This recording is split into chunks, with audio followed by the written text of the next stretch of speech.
নতুন একটি ব্লগে আপনাদেরকে স্বাগতম জানাচ্ছি। চট্টগ্রাম কাপ্তাই মহাসড়কের পাশে পাহাড়ের চূড়ায় হযরত সৈয়দ হাবিবুল্লাহ বাহার বাগদাদি প্রকাশ সত্যপীর মাজার। দূরে গাছপালা দ্বারা যে বেষ্টিত যে পাহাড় দেখতে পাচ্ছেন, সেই পাহাড়ের চূড়ায় হচ্ছে সত্যপীর মাজার। এবং এখানে এই যে রাস্তা দেখতে পাচ্ছেন, রাস্তা এখনও কাঁচা এবং আশেপাশে একটা নয়নাভিরাম দৃশ্য। চারদিকে সেই অনেক বড় বিল, পাহাড়, সবুজ গাছপালা, সব মিলিয়ে একটি নয়নাভিরাম দৃশ্যের অবতারণা করে এই মাজারের পার্শ্ববর্তী এলাকা। পাশে অনেকগুলো পাহাড়, মনে হচ্ছে কোনো পার্বত্য এলাকায় চলে আসছে। এক নয়নাভিরাম দৃশ্য, মেঘের লুকোচুরি খেলা এবং আকাশে সাদা কালো মেঘের খেলা, চিরচির বাতাস, সব মিলিয়ে এক অপরূপ দৃশ্যের অবতারণা করেছে।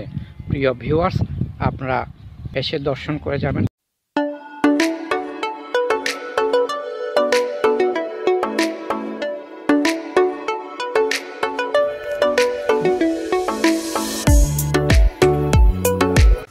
চট্টগ্রাম কাপ্তাই মহাসড়কের পাশে পাহাড়ের চূড়ায় হযরত সৈয়দ হাবিবুল্লাহ বাহার বাগদাদি প্রকাশ সত্যপীর মাজার অবস্থিত।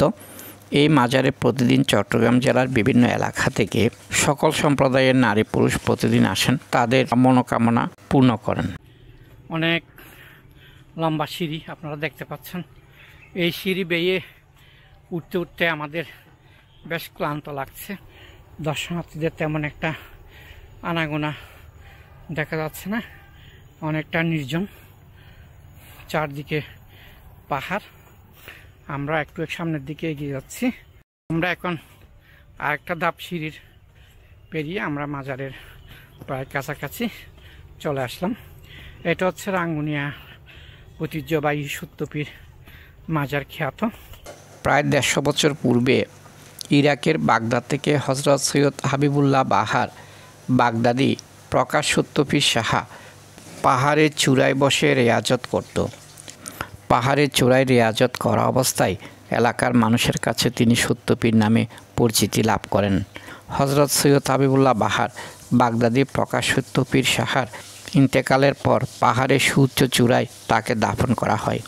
পাহাড়ের সুউচ্চ চূড়ায় হযরত সৈয়দ হাবিবুল্লাহ বাহার বাগদাদি প্রকাশ সত্যপীর সাহার মাজার গড়ে ওঠে।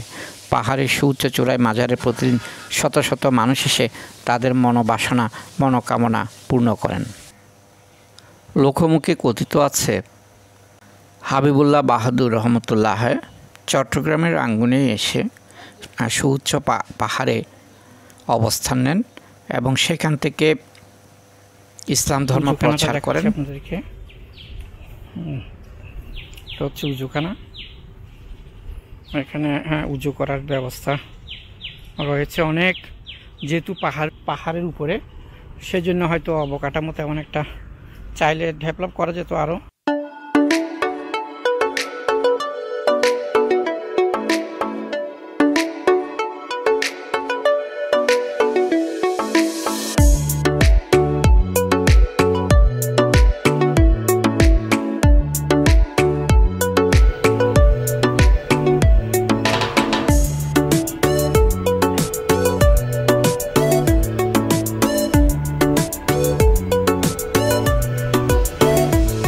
মূল মাজারের গেট বন্ধ হয়, আমরা ভালো করে ভিডিও নিতে পারিনি।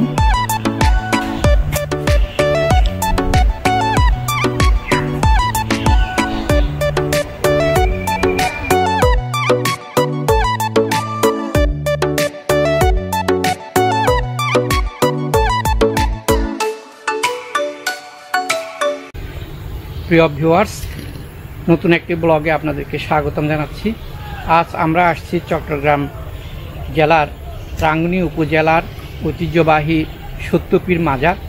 এই মাজারটি প্রায় 300 বছরের অধিক পুরনো এবং কথিত আছে এই মাজারটি অনেক সত্য, যার কারণে এখানে এই মাজারকে সত্যপীর মাজার নামে খ্যাত। আমরা আসছি এখানে বিকেলবেলা, সকালবেলা অনেক বিভিন্ন দূর দূরান্ত থেকে ধর্মপ্রাণ নরনারীগণ এখানে আসেন এবং এই মাজারের সত্যপীর মাজারে একটা বড় ধরনের প্রত্যেক বছর উরস হয়। এটা হচ্ছে সত্যযুগের সত্যপীর মাজার। কাপ্তাই রোড থেকে সামান্য একটু ভিতরে গেলেই আপনারা এই সত্যপীর মাজার দেখতে পাবেন। কাপ্তাই রোড থেকে দক্ষিণ দিকে একটি সুউচ্চ পাহাড়ের উপর এই সত্যপীর মাজার অবস্থিত। এখানে প্রায় 186 থাক সিঁড়ি বেয়ে আপনাকে উপরে উঠতে হবে। চারদিক পাহাড় ও জঙ্গল বেষ্টিত এই মাজার, এবং সবাইকে এই মাজারে আসার অনুরোধ থাকলো। সবাই ভালো থাকবেন, সুস্থ থাকবেন এবং আমার এই চ্যানেলটি সাবস্ক্রাইব করবেন। সবাইকে ধন্যবাদ।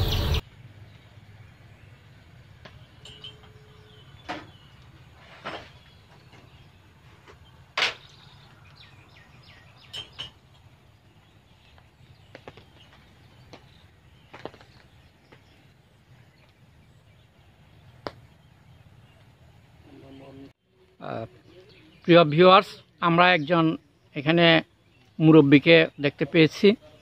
উনি এখানকার একজন স্থানীয় মুরব্বী, এবং আমরা ওনার কাছ থেকে এই সত্যপীর মাজার সম্পর্কে কিছুটা ধারণা নেব। আচ্ছা, আসসালামু আলাইকুম। আপনি একটু করে যে এই সত্যপীর মাজার সম্পর্কে আপনি কি জানেন, বা এটা কোন আমলের মাজার, এটা কেন এটাকে সত্যপীর মাজার বলা হয়, বা সে সম্পর্কে আমাদেরকে একটু বলেন আপনি যা জানেন। মাজারটি বড় গরমে নে ইয়ান মানে বহুত দেরির আমল ইনারা দেখি ছোট তুমি এইভাবে এটা প্রায় 200-300 বছর আগের। বহুত আগরি। আচ্ছা, এটা কি বাগদাদের থেকে এটা এখানে আস্তানা করছে? অর্থাৎ ও দিলেই দেবে। হ্যাঁ, অর্থাৎ বাগদাদ থেকে এখানে এসে ওই পীর এখানে আস্তানা করে তুলছেন। আস্তানা করছে, আস্তানা করার পরে তারপর উনি এই মাজারটা কেন করা হয়েছে, যেহেতু এখানে তৎকালীন সময়ে যারা এখানে ধর্ম প্রচার করতে আসতেন তারা কোনো একটা নির্জন জায়গায় পাহাড়ের উপরে এরা আস্তানা গড়ে তুলতো এবং ধর্ম প্রচার করত।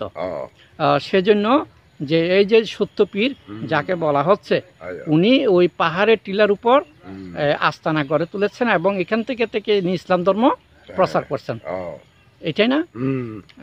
আচ্ছা, ঠিক আছে, ধন্যবাদ আপনাকে। ভালো থাকবেন, সুস্থ থাকবেন।